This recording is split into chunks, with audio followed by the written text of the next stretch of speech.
Hörmətli görürmənlər, bugünkü dərsimizdə iqtisadi əhvalı və yemək-içməknin münasibəti həm də o'tirhal yol tutuş haqqında sözləb ötümüz.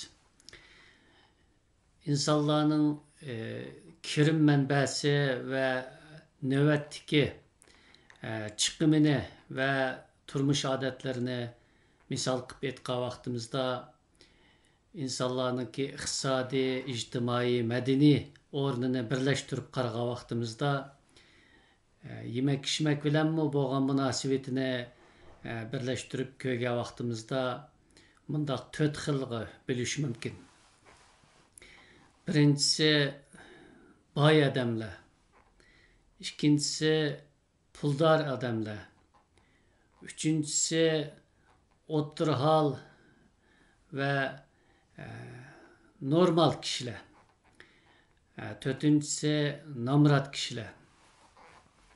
Bizdeki bu dersimizde bay yoki puldar adamlarning ve yoki o'rtal turmuş seviyesi kişilerning ve yoki namrat kişilerning nima uchun mushu holda ekanligini biz bu dersimizde muzokara qilmoqchi emas.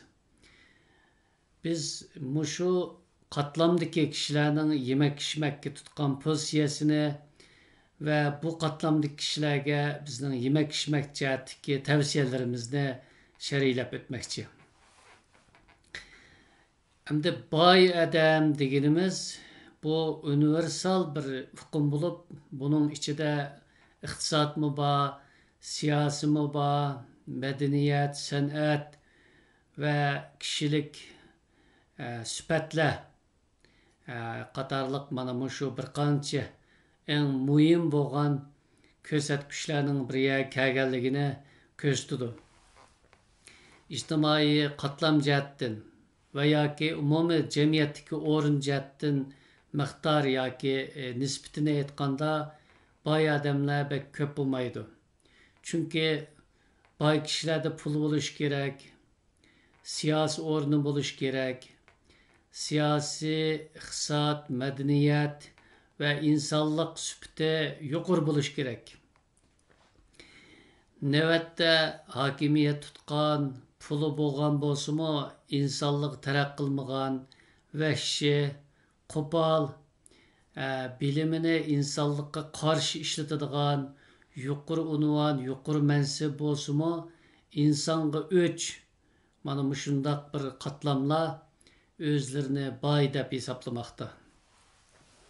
Amaliyotda diplom, pul, mansab boyliqqa, sifatga vakillik qilgan bo'lsa edi, dunyoda bu qator zolimlik, jafo, qon, yosh bo'lmagan bo'ladi. Chunki boyliq yuqorqilardan iborat emas. İnsanlık yuqori o'qish tarixi va bu o'qish tarixiga loyiq sifat, axloq, shundoqla insonlarga ich og'irtishdan, ularga mehribonlik qilishdan iborat eng aqalli odamlik birlashgan vaqtida andan keyin biz buni boy odam deymiz.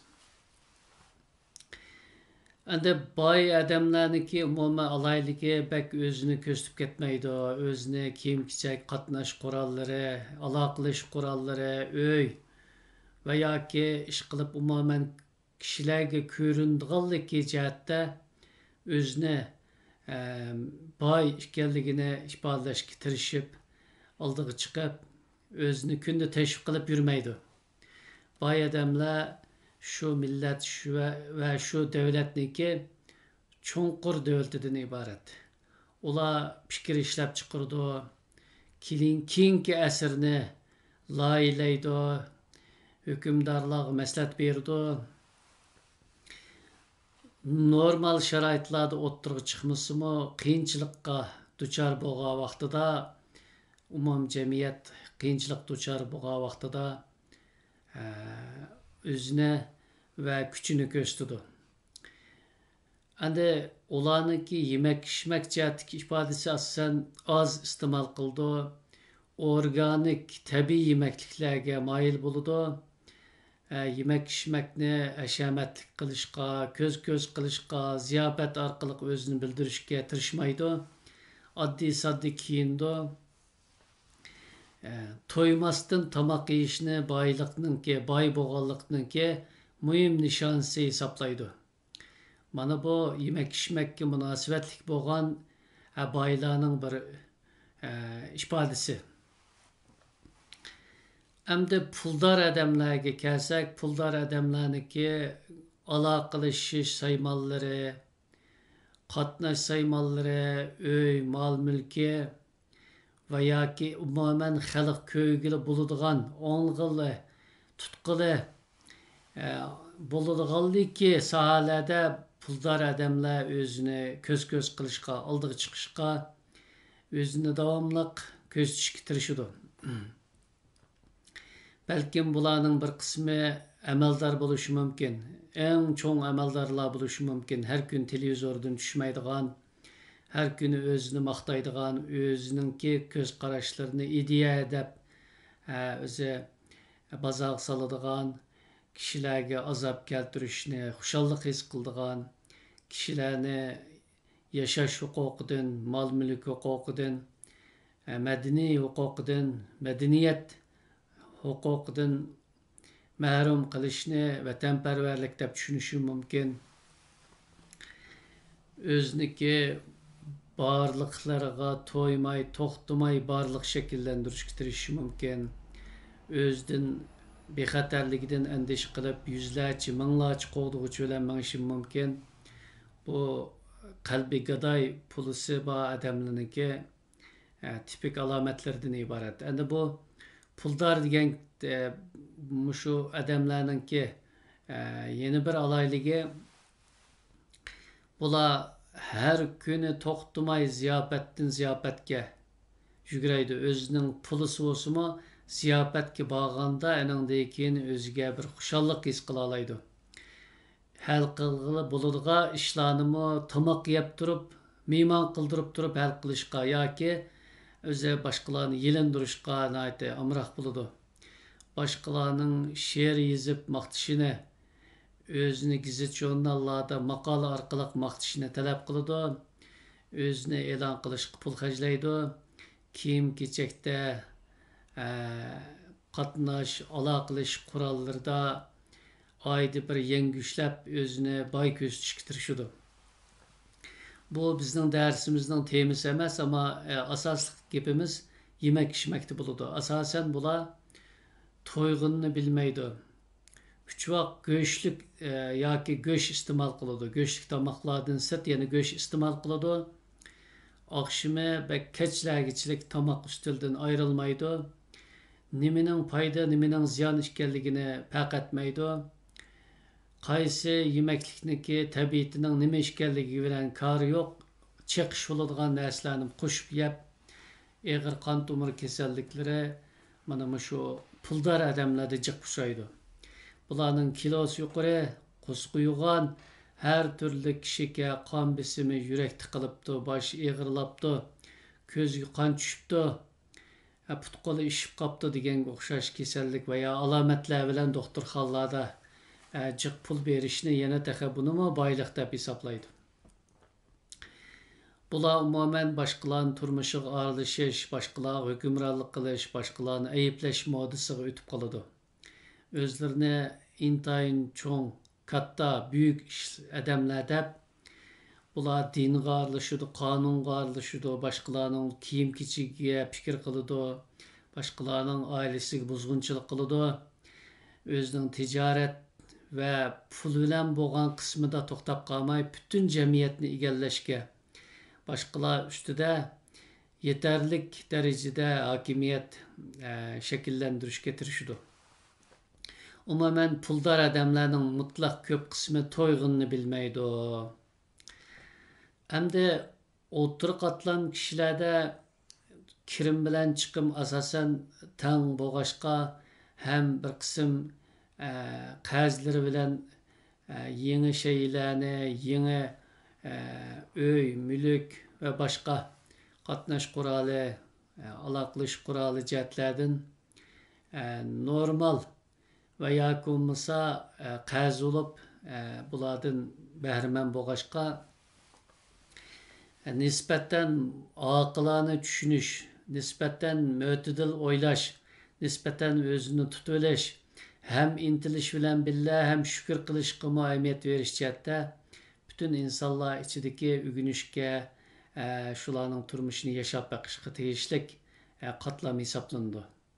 Bular topganni jiqroq yeb oladi, topolmaganda buningga shukr qiladi. Ham oz yemak yeyishni, oz tomoq yeyishniki foydali ekanligini bular his qila oladi. Chunki bu puldor odamlarga buni desingizmi anglab qo'yib, mansitmaydi, yana davom qiladi. Va yoki bir kun biladi, ikkinchi kuni unutib qoladi. Buni o'ttir qatlamdagi kishilar oz tomoq yeyishning, ko'proq chiniqishniki foydali ekanligini biladi ham buni davomlashtirishga tirishadi.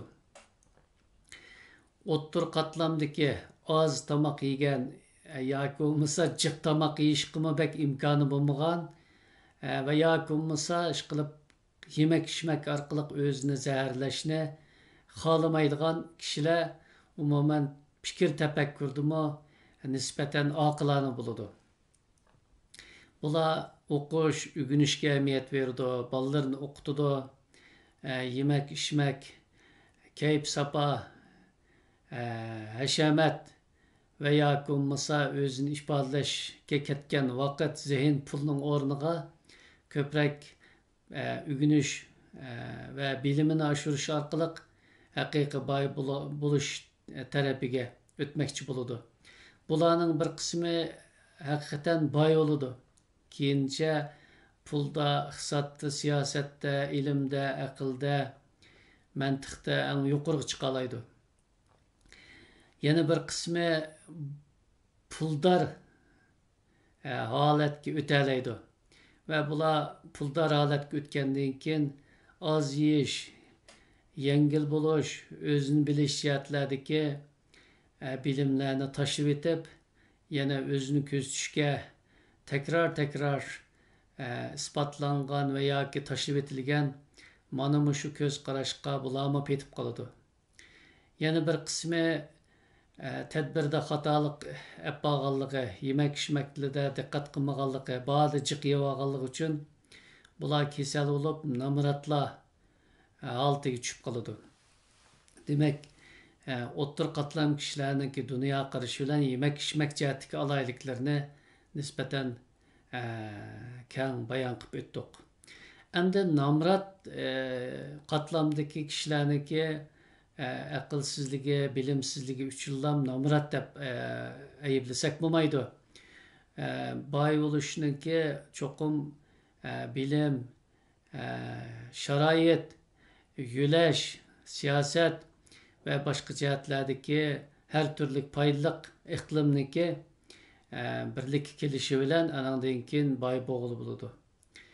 O'zi aqlli bo'lsa-mu, ota-onasi va yoki bo'lmasa ajdodlari jihatdan asosi ojiz bo'lgan, o'qish, bilim imkonlari yaratilmagan yoki kichigidan qiyinchilikda cho'ng bo'lgan, ota-onasidan yetim qolgan yoki bo'lmasa turli siyosat tadbirlar bilan bu kishilarni sistemdan ishtirib etgan, xorlagan, irqiy ayrimchilik qilingan sharoitda albatta namrat kishilarniki birdillam o'zini tuzib olishi biroz qiyin to'xtaydi.